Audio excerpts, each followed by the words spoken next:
राधे राधे जी। कैसे हैं आप सभी लोग? आप सभी लोग स्वस्थ होंगे, कुशल मंगल होंगे। आप सभी के स्वास्थ्य और कुशल मंगल की कामना मैं ईश्वर से करती हूँ कि आप सभी लोग स्वस्थ रहें और कुशल मंगल रहें। एक बार एक बहुत पुराना मंदिर था। उस मंदिर में बहुत सी दरारें पड़ चुकी थी।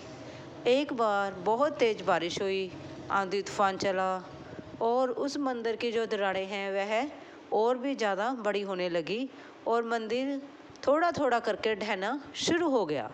वर्षा के कारण कुछ साधु संत, कुछ अनजान व्यक्ति उसमें मंदिर के अंदर उन्होंने आश्रय लिया।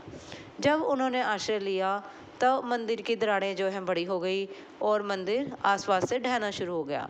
मंदिर का एक कोना ही बचा था जिसके नीचे एक साधु बैठा था और वह कोना नहीं गिरा और साधु की जान बच गई।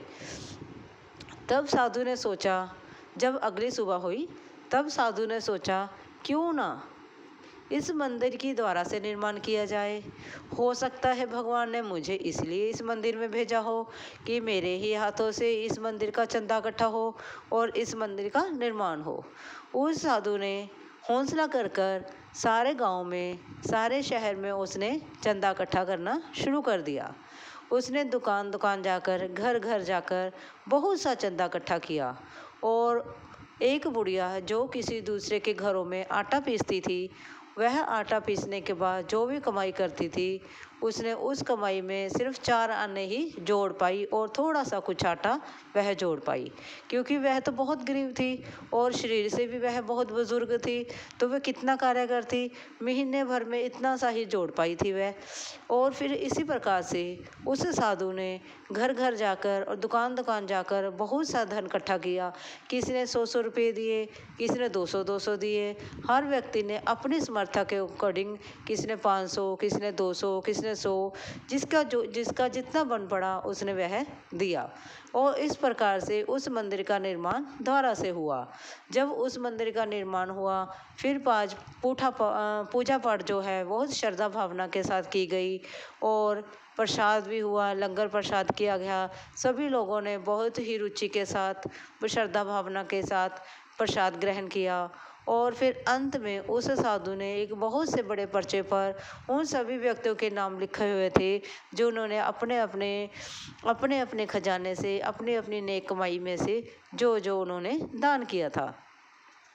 सभी व्यक्ति बड़ी श्रद्धा पूर्वक से उस वहाँ पर बैठे थे। वह सभा जो बुलाई गई थी उसमें जब सभा बुलाई गई थी उस सभा में साधु ने जब अपने वाक्य कहने शुरू किए, जैसे ही जो ही साधु ने वह पर्चा खोला, उस पर्चे के ऊपर सबसे पहले उस बूढ़ी औरत का नाम था जिसने कुछ 4 आने दिए और कुछ थोड़ा सा आटा उसने दान किया था।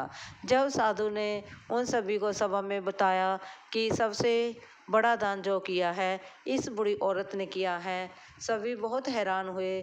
सभी शहरवासी, दुकानदार, घर के जो लोग आए थे उन सभी वह सुनकर हैरान हुए। उन्होंने सोचा शायद साधु जो है हंसी कर रहा है, लेकिन साधु ने कहा कि मैं हंसी नहीं कर रहा हूँ।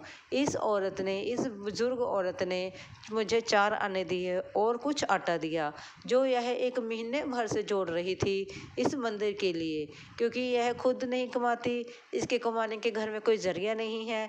ये लोगों के घर में आटा पीसती है जिससे इसने सिर्फ 4 आने ही जोड़ पाई है।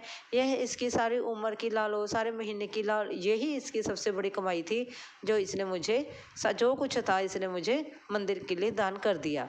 और कुछ आटा जोड़ रखा था वह भी इसने दे दिया। तो जो लोग वहाँ पर सोच रहे थे हमने 500 रुपये दे, कोई सोच रहा था हमने 400 रुपये दिए, कोई 200 रुपये दिए थे, उन सभी के सिर जो है वहाँ पर शर्म से झुक गई। हम क्या करते हैं, किसी भी नेक कार्य के लिए चाहे 10 रुपये देते हैं, 20 रुपये देते हैं, उसकी सबसे पहले तो हमारे समाज में यह बहुत बुरी आदत हो गई है कि उसकी भरपूर अनाउंसमेंट करते हैं कि इस बंदे ने इतना चंदा दिया, इस इंसान ने इतना चंदा दिया। ये सब कुछ छोड़कर हमें इस प्रकार से दान कर देना चाहिए कि हम एक हाथ से देते हैं तो दूसरे हाथ को भी पता ना चले। लेकिन नहीं, हमारा समाज बड़ाई का भूखा हो गया है। वह सोचता है कि जब तक नाम ही ना संसार में उछले तब क्या फ़ायदा। जब तक नाम ना चमके तो ज़िंदगी का क्या फ़ायदा। एक 10 रुपये देने से, 100 रुपया देने से, जब उसे 4 बार अनाउंस ना किया जाए कि इस बंदे ने 100 रुपया दान कर दिया है, इस बंदे ने 50 रुपये दान कर दिए हैं, 50,000 दान कर दिए हैं, तब तक तो ऐसे मानो ऐसे लगता है जैसे उसकी मशहूरी ही नहीं हुई, उसका नाम ही नहीं हुआ।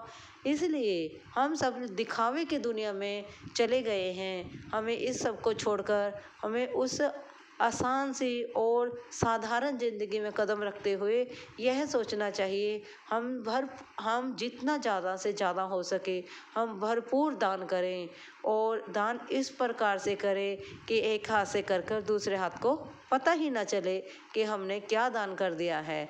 उस दान का फ़ायदा है जो हम बिना सोचे समझे करते हैं और जो श्रद्धा से करते हैं, जैसे उस बुज़ुर्ग औरत ने की थी। अगर इस छोटी सी लघु कथा से आपको कुछ भी अच्छा लगा हो या कुछ भी ज्ञान की बात मिली हो तो प्लीज़ लाइक और सब्सक्राइब ज़रूर करें। धन्यवाद जी।